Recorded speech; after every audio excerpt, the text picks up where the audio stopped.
Bismillahirrahmanirrahim. Assalamualaikum warahmatullahi wabarakatuh.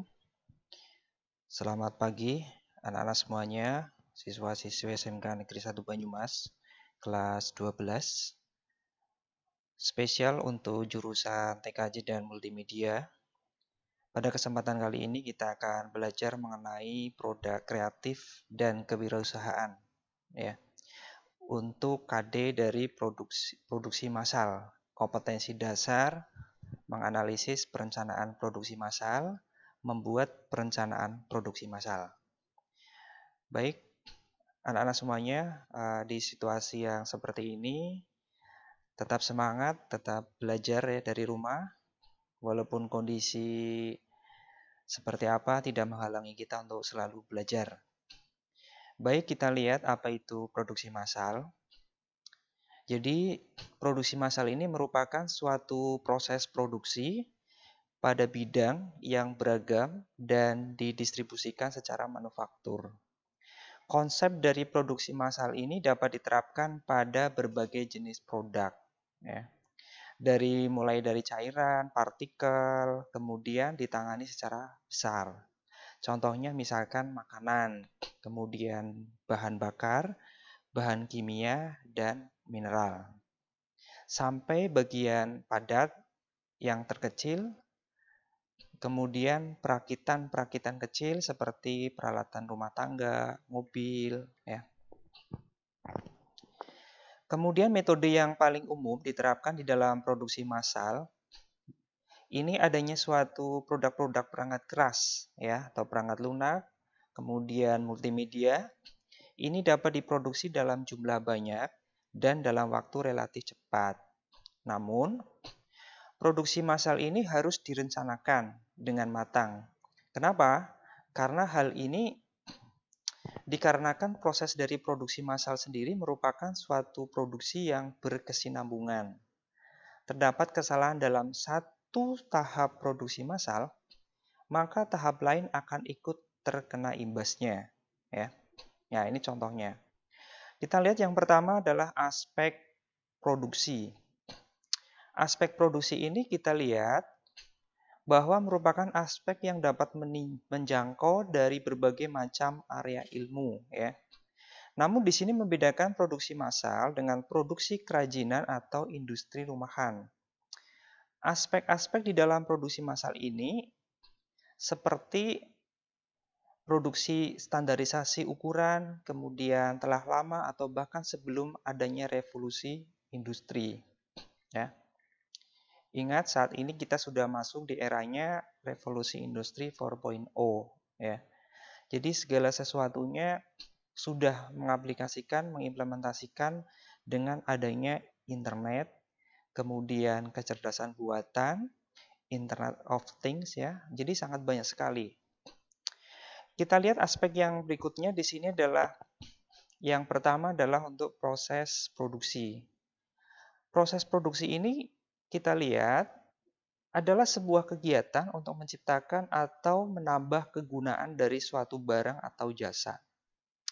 Adapun dari proses ini merupakan suatu metode atau cara teknik yang mendapatkan atau menghasilkan suatu produk atau hasil, ya, hasil dari suatu produk.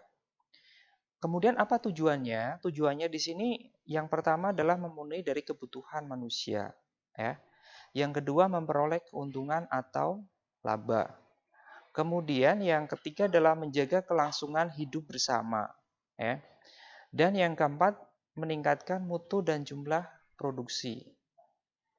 Kemudian mengganti barang yang rusak, ya.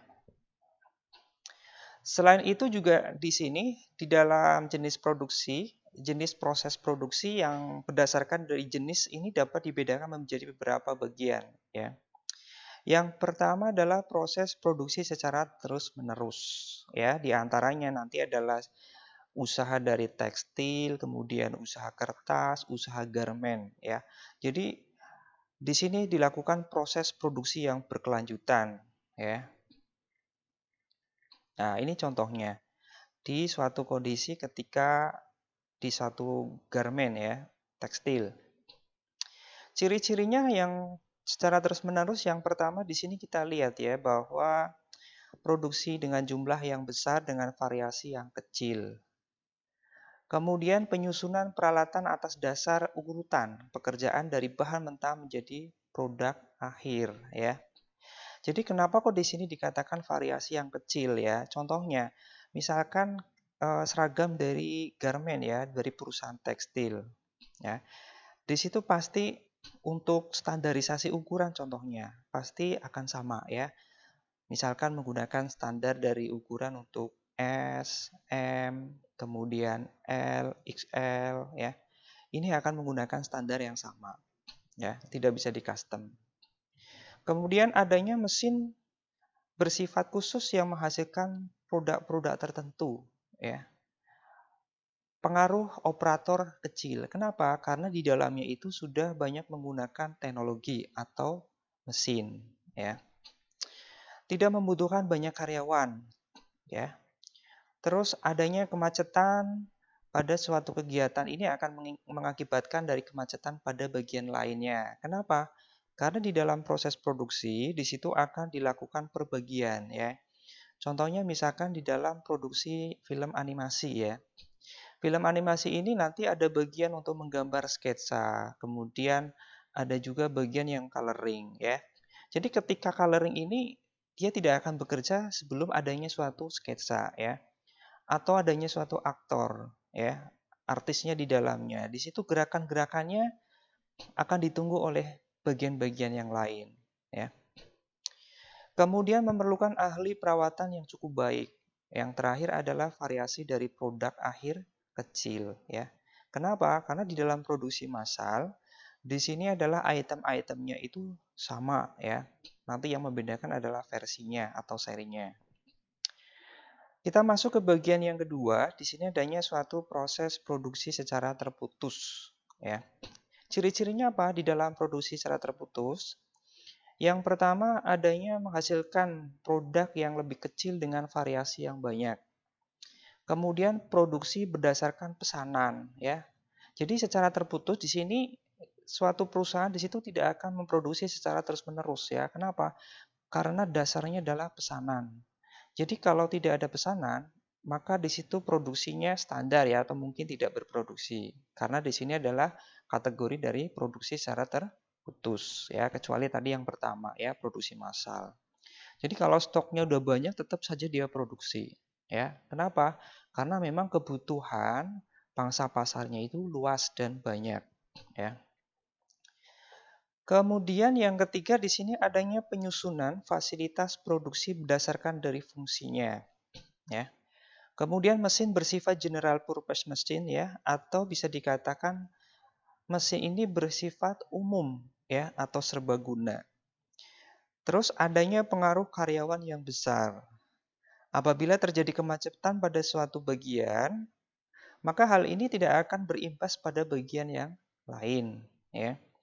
Diperlukan pengendalian proses yang baik, diperlukan bahan mentah yang cukup tinggi, kemudian peralatan bersifat fleksibel dengan tenaga manusia. Yang terakhir adalah diperlukan ruangan yang cukup besar. Ya, kenapa cukup besar? Karena di situ akan menggunakan suatu bahan yang cukup banyak, kemudian tenaga yang cukup banyak ya. Ini contohnya. Jadi adanya suatu perusahaan mebeler ya. Mebeler di sini akan produksi ketika ada pesanan ya. Contohnya apa? Di sini akan memproduksi model kursi ya. Kursi yang seperti apa yang akan diproduksi itu dilihat dari kebutuhan market ya. Jadi konsumen menghendaki model kursi yang seperti apa ya. Jadi nggak mungkin di dalam produk furniture itu mereka langsung memproduksi secara terus-menerus ya, tanpa adanya suatu inovasi, tanpa adanya suatu pesanan dari customer ya. Kenapa? Ya beresiko ya, nanti produknya akan menumpuk ya. Kita masuk ke dalam bagian B, di sini adanya suatu perencanaan produksi massal ya. Jadi ketika kita memproduksi suatu produk, ini tidak mungkin tanpa adanya suatu perencanaan ya. Kenapa? Karena dengan adanya perencanaan ini, nanti segala sesuatunya akan terukur ya. Kita bisa mengetahui kapasitasnya. Kita bisa mengetahui kemampuan produksinya. Demikian juga untuk anggaran biayanya ya. Kenapa? Karena di dalam proses produksi di sini harus benar-benar matang ya. Matang di dalam perencanaannya, termasuk di dalamnya nanti kita akan berbicara masalah pembiayaan, terus tenaga kerja, terus bahan mentah ya, proses produksi, dan masih banyak lagi ya. Kenapa? Karena perencanaan ini juga kaitannya sangat erat sekali dengan marketing ya atau pemasaran ya. Kenapa? Ya jelas karena pemasaran ini adalah ketika produk sudah jadi ya, sudah diproduksi, maka di situ harus bisa diterima di market ya, di pasar. Kita lihat dimensi dari spesifik untuk usaha pengembangan produk ya. Di sini ada 5 dimensi yang berhubungan dengan laba dan biasa digunakan untuk menilai suatu kinerja pengembangan produk ya. Di antaranya adalah yang pertama adanya dari kualitas produk. Kenapa kualitas produk ya? Karena pelanggan di sini akan merasa puas, merasa senang ketika produknya itu mempunyai kualitas yang tinggi ya. Yang kedua adalah biaya produksi ya. Produksi ini adalah modal yang digunakan nanti untuk membuat setiap unit ya. Seperti peralatan yang digunakan, biaya produk, menentukan besarnya suatu laba dan volume penjualan tertentu ya. Maka di dalam biaya produk ini diharapkan adalah terjadinya suatu efisiensi ya atau penghematan. Tapi perlu diperhatikan di dalam proses pembiayaan di sini jangan sampai ya mengurangi dari kualitas produk yang dihasilkan ya. Kemudian yang ketiga adanya suatu waktu pengembangan produk. Apa ini ya? Jadi hal ini nanti akan menunjukkan suatu daya tangkap perusahaan terhadap perubahan teknologi ya. Di sini nanti akan menentukan suatu kecepatan perusahaan untuk menerima dan mengembangkan ekonomis dari usaha yang dilakukan ya. Waktu pengembangan produk.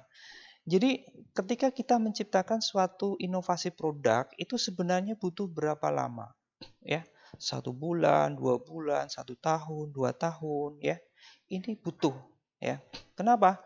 Yang namanya produk ketika tidak ada inovasi, ya, maka di situ nanti bisa ditinggalkan oleh customer, ya, oleh pembeli. Makanya sangat penting sekali inovasi. Yang keempat di sini adanya suatu biaya pengembangan produk. Apa itu? Jadi biaya pengembangan produk ini adalah suatu produk hal yang sangat penting ya. Kenapa? Karena di sini untuk mencapai suatu investasi dibutuhkan suatu pencapaian profit yang maksimal ya. Kenapa? Karena berkaitan dengan investor ya, dengan biaya investasi yang harus dikeluarkan ya. Jadi biaya untuk pengembangan produk ya. Jadi contohnya pengembangan produk itu misalkan seperti ini. Ada suatu produk A. Kemudian apa? Kita tambahkan fungsionalitasnya ya. Yang tadinya produknya itu hanya bisa untuk membaca ya, maka kita kembangkan produk itu bisa untuk membuat ya. Nah, maka di situ butuh yang namanya biaya pengembangan ya. Atau bisa juga kita punya produk ya, kemudian di situ tidak ada packaging ya, packagingnya hanya sebatas plastik biasa ya. Maka di situ kita butuhkan yang namanya inovasi ya. Kita butuh biaya pengembangan produk. Untuk apa? Untuk membuat packaging ya, membuat kemasan-kemasan agar lebih menarik lagi ya. Kemudian yang kelima di sini adanya kapabilitas pengembangan produk ya. Ini merupakan suatu aset yang nanti digunakan oleh perusahaan mengembangkan produk dengan lebih efektif dan ekonomis di masa yang akan datang. Ya, jadi perusahaan-perusahaan itu sudah berpikir bagaimana cara mengembangkan suatu produk. Ya, 1 tahun berikutnya, 2 tahun berikutnya, 3 tahun. Ya, jadi jangka menengah, jangka panjang itu seperti apa nanti. Ya, jangan salah ketika produk saat ini ada yang keluar ya. Bisa jadi produk untuk yang 1 tahun berikutnya sekarang itu sudah dibuat, sudah diciptakan ya. Tinggal menunggu rilisnya saja, nunggu launchingnya ya. Jadi di sini adanya tadi apa? Suatu kapabilitas pengembangan produk ya. Yang kedua kita masuk ke dalam hubungan antara perencanaan dengan kondisi produksi ya. Jadi ada beberapa masalah di dalam perencanaan produksi ya. Di antaranya yang pertama di sini adalah fasilitas produksi apa saja yang diperlukan ya. Kemudian cara membagi alat produksi tersebut agar dapat digunakan dalam proses produksi. Yang ketiga adalah bagaimana caranya agar alat produksi tersebut bisa digunakan untuk membuat produk yang diinginkan dan dalam jumlah yang diinginkan. Ya. Kemudian secara umum perencanaan produksi berkaitan dengan dua aspek tersebut ya. Di antaranya adalah penjadwalan dan perencanaan tugas serta tata letak atau hubungan antar sumber daya. Perencanaan produksi bersifat dinamis. Apa artinya? Artinya adalah suatu perencanaan produksi selalu berubah-ubah. Ya, kenapa? Karena di sini nanti akan mengikuti dari tren market, ya. Jadi keadaan di pasar itu seperti apa? Ya, jadi perencanaan di situ akan mengalami perubahan. Contohnya apa? Contohnya adalah yang misalkan sederhananya kayak gini. Jadi di market ternyata produk yang sedang dihasilkan itu di situ butuh yang namanya inovasi, butuh tambahan satu fitur ya. Kenapa? Karena di fitur itu adalah memang kemauan dari user ya, dari pengguna. Maka di situ perencanaan yang semula sedang dilakukan, maka di situ butuh yang namanya perubahan ya. Ya, jadi di sini dikatakan secara dinamis. Kemudian adapun kontrol produksi ini merupakan suatu mekanisme untuk mengawasi agar produksi bisa berjalan dengan rencana kontrol. Produksi memiliki fungsi penting ya. Di antaranya di sini yang pertama menjaga agar proses produksi itu bisa berjalan dengan rencananya ya. Yang kedua mengamati kemajuan produksi dan mencatat kekurangan ya. Yang ketiga di sini adalah untuk menganalisis data yang dicatat dan menghitung kesamaan atau maksudnya adalah menghitung kesalahan, ya. Kemudian yang keempat adalah mengambil langkah langsung untuk mengoreksi kesalahan yang ada pada proses produksi.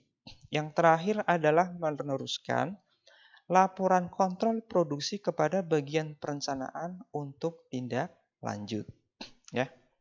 Jadi seperti ini, ya. Perencanaan atau planning di sini akan masuk ke pengorganisasian atau organizing ya.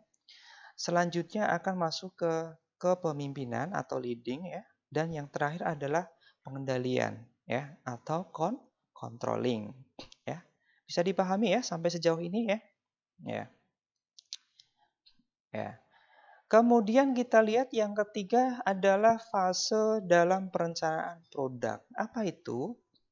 Jadi fase di dalam perencanaan produk ini merupakan suatu kegiatan dalam proses perancangan, ya. Fasenya di antaranya di sini yang pertama adalah mengidentifikasi peluang, ya.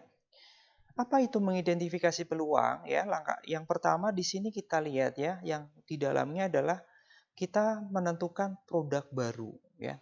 Jadi peluang saat ini ya, di saat menjelang new normal, itu sebenarnya peluang untuk produk baru itu seperti apa, ya. Jadi di sini butuh yang namanya identifikasi, ya. Contohnya, wah ini ada produk baru ya. Ketika masa-masa new normal ini dilarang untuk saling bersentuhan ya, berjabat tangan ya dengan sesama teman.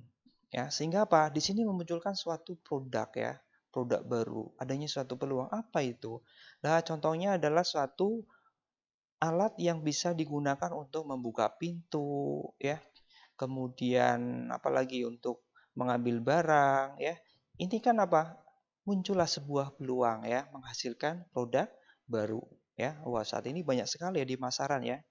Ya, alatnya sederhana ya, cuma dalam bentuk seperti penjapit saja ya.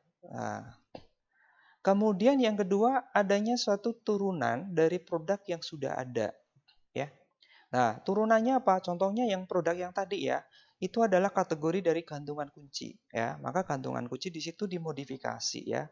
Jadinya tadi bisa untuk fungsionalitasnya untuk membuka pintu ya.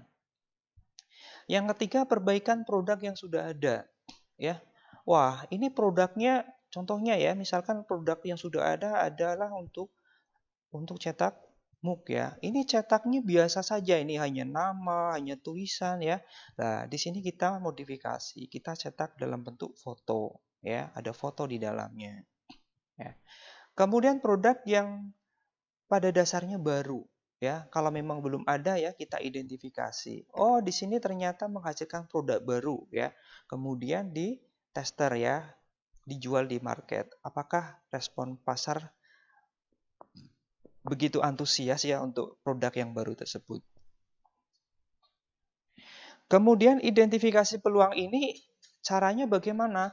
Ya, cara yang pertama adalah keluhan pelanggan terhadap produk sejenis yang sudah ada ya. Jadi jangan heran ya teman-teman, di sini rajinlah menanyakan kepada pelanggan ya. Bagaimana produknya ya, kemudian keluhannya seperti apa ya.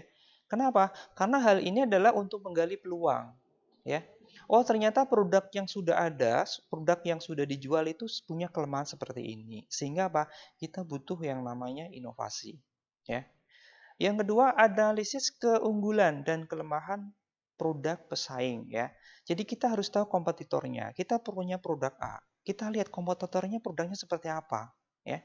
Jangan sampai produk dengan kompetitor itu produk kita di bawahnya ya. Jadi kalau bisa itu sama, syukur lebih tinggi ya. Jadi kita tambahkan fiturnya. Jadi kalau produk kompetitor itu punya keunggulan 5 fungsi ya, maka kita punya 7 fungsi. Nah, di sini ya. Nah, maka produk kita lebih unggul ya.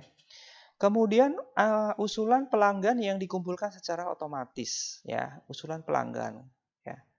Bagaimana caranya? Caranya kita tinggal bisa mencari informasi dari pelanggan kita ya. Caranya dengan bagaimana?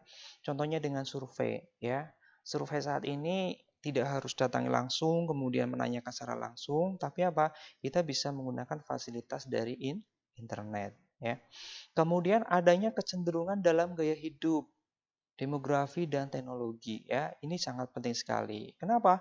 Karena setiap orang itu gaya hidupnya beda-beda ya. Jadi kita harus bisa menyesuaikan ya. Jadi kita harus tahu produk kita itu sebenarnya di kalangan menengah ke bawah, menengah ke atas ya. Kita harus tahu posisinya ya. Kemudian produk kita itu ternyata berkaitan dengan teknologi. Nah, ini juga sangat penting ya. Yang kedua, di sini kita lihat bagaimana mengevaluasi dan memprioritaskan proyek. Ya, ada 4 bagian yang berguna untuk mengevaluasi dan memprioritaskan peluang. Ya, di antaranya yang pertama adalah strategi bersaing. Ya, di dalam strategi bersaing di sini nanti di dalamnya adanya kepemimpinan yang berbasis pada teknologi. Kemudian kepemimpinan berbasis efisiensi biaya, fokus pelanggan, dan yang terakhir adalah produk tiruan. Ya, ini strategi bersaing. Ya. Kemudian yang kedua adanya segmentasi pasar. Apa itu? Jadi pembagian pasar ke dalam segmen membuat perusahaan itu dapat memetakan selera pelanggan ya terhadap suatu produk pesaingnya. Pemetaan produk ini akan masuk ke dalam segmen. Fungsinya adalah nanti untuk membantu perusahaan dalam memperbaiki atau memperkirakan kelemahan produk pesaing, ya, segmentasi pasar. Ya. Jadi kita pilah-pilah ya, kita cluster, ya, kita beri segmen. Produk A di market ini ya, kemudian produk B, kemudian pangsa pasarnya seperti apa, ya. Kemudian yang ketiga, perkembangan teknologi, ya. Dengan adanya suatu produk berupa teknologi, maka keputusan perencanaan yang utama adalah penentuan waktu untuk menggunakan teknologi baru dalam kegiatan produksi massal. Ya, jelas ya perkembangan teknologi.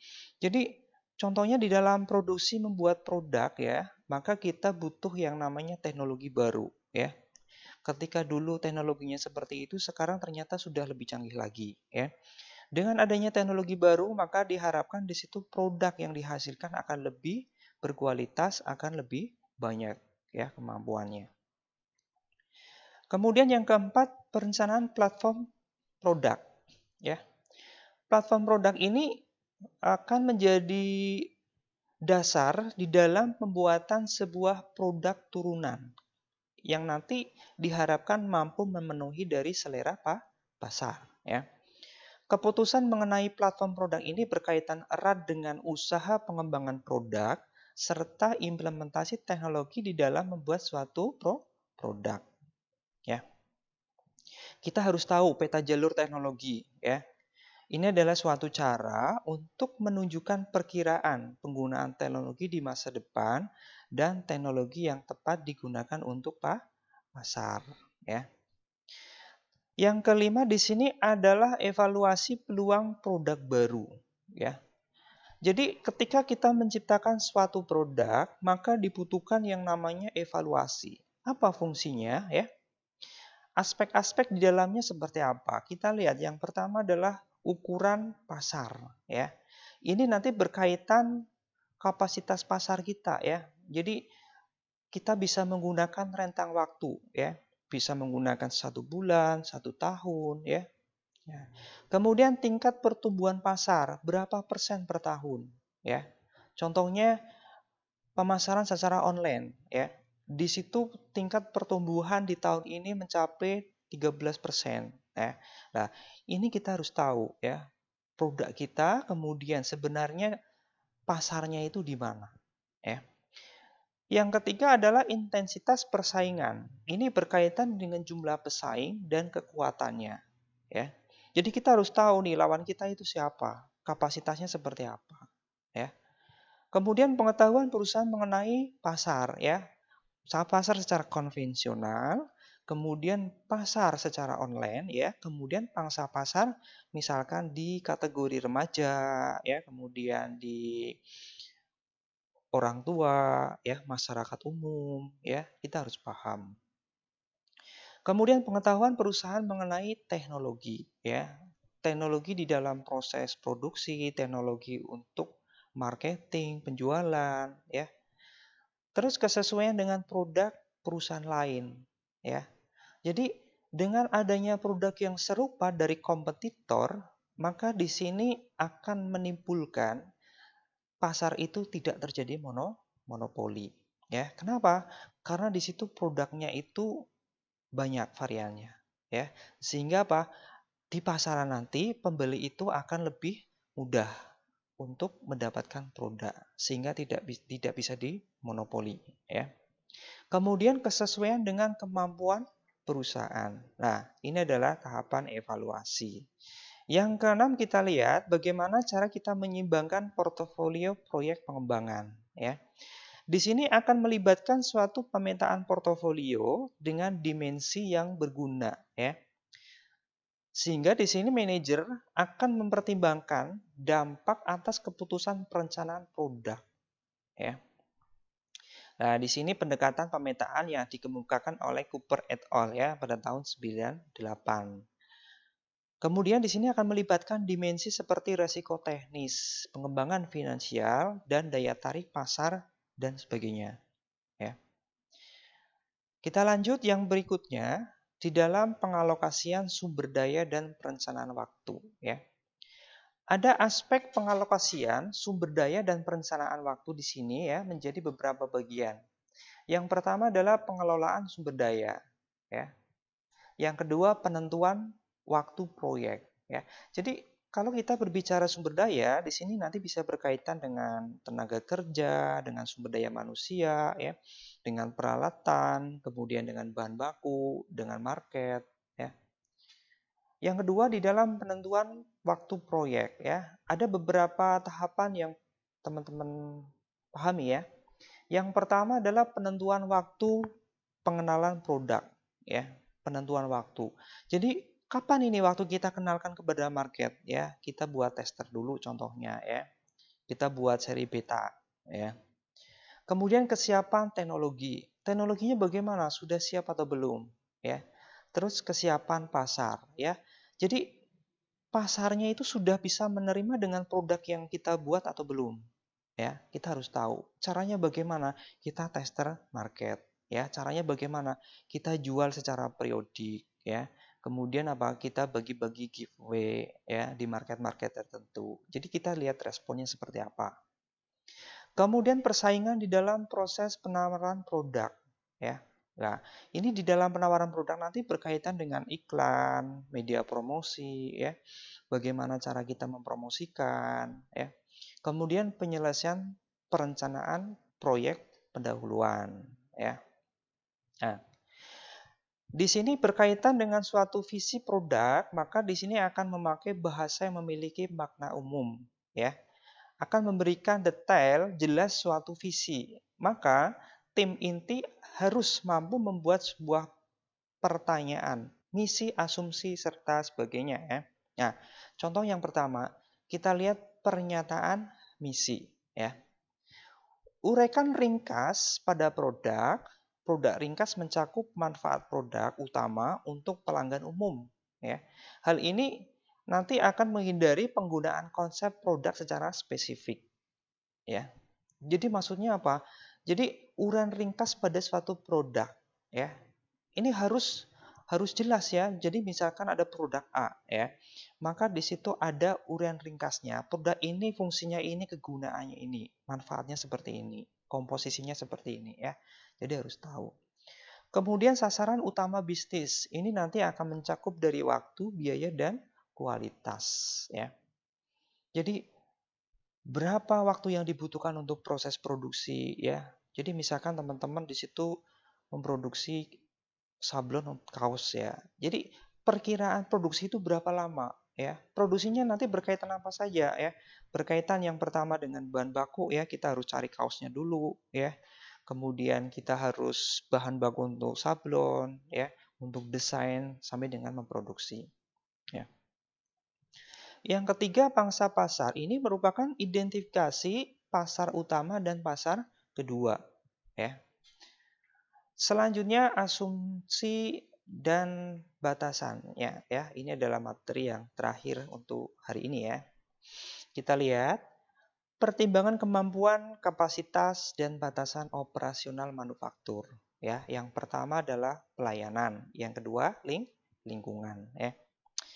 Jadi pelayanan di sini nanti pelayanan pelanggan ini akan sangat menentukan keberhasilan perusahaan ya.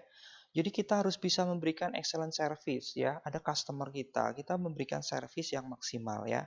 Contohnya apa? Dengan senyum ya, dengan ramah. Kemudian apa? Dengan artikulasi yang jelas, tempo yang jelas ya. Jadi tidak tergesa-gesa. Jadi buat pelanggan itu merasanya nyaman ya. Kemudian lingkungan. Lingkungan ini nanti akan menyatakan suatu seluruh komponen di dalam manufaktur kembali atau didaur ulang ya. Ya. Jadi tidak akan sia-sia di dalamnya. Yang terakhir kita masuk ke bagian keempat adalah keuntungan dan kerugian produksi massal ya. Ini kita sudah sampai di penghujung materi kita ya.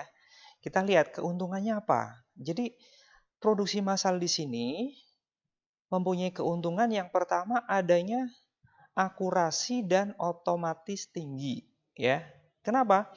Karena di dalamnya itu sudah menggunakan teknologi ya.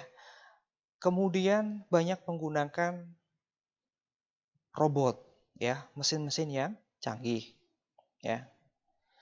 Di dalamnya nanti banyak barang standar yang diproduksi. Kemudian barang-barang yang diproduksi itu merupakan produk yang memiliki tingkat akurasi tinggi dan otomatis tinggi ya.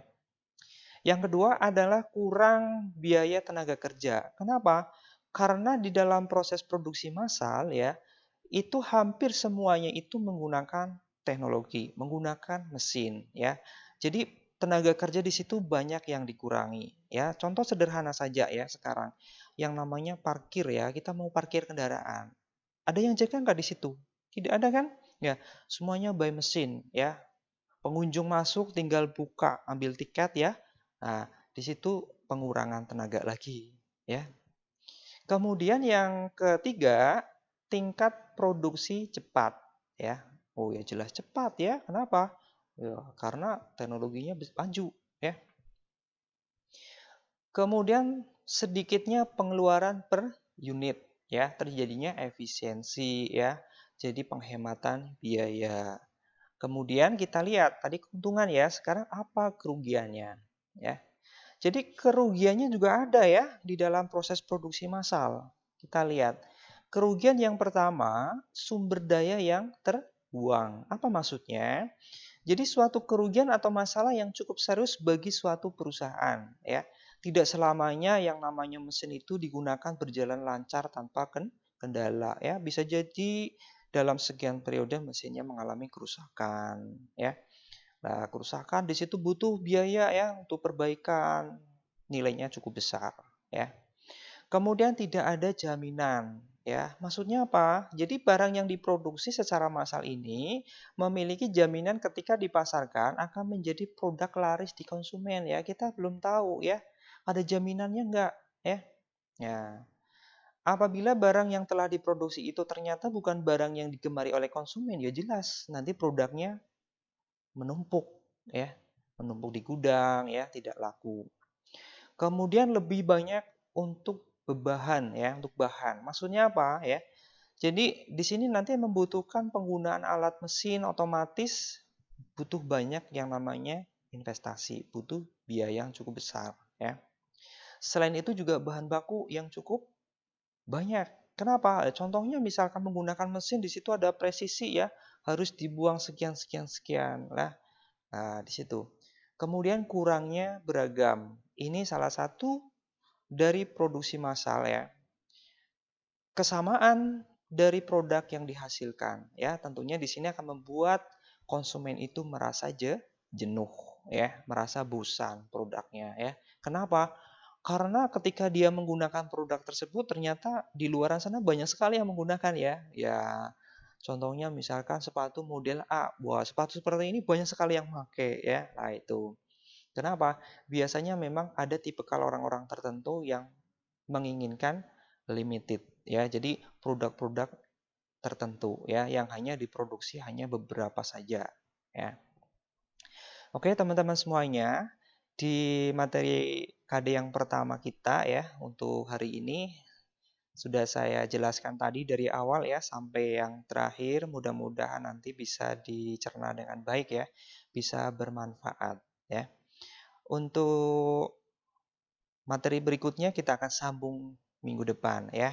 Untuk praktis, untuk latihan dan lain-lain kita akan ketemu di Google Classroom.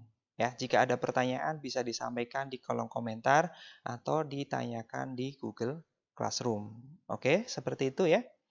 Tetap semangat, situasi yang seperti ini semoga cepat dalam keadaan normal ya, kita bisa ketemu lagi di sekolah, kita bisa belajar bersama secara tatap muka. Ya, tetap semangat, jaga selalu kesehatan, selalu pakai masker dan cuci tangan. Sekian dari saya, terima kasih dan mohon maaf atas segala kekurangannya. Sampai ketemu di lain sesi. Assalamualaikum warahmatullahi wabarakatuh.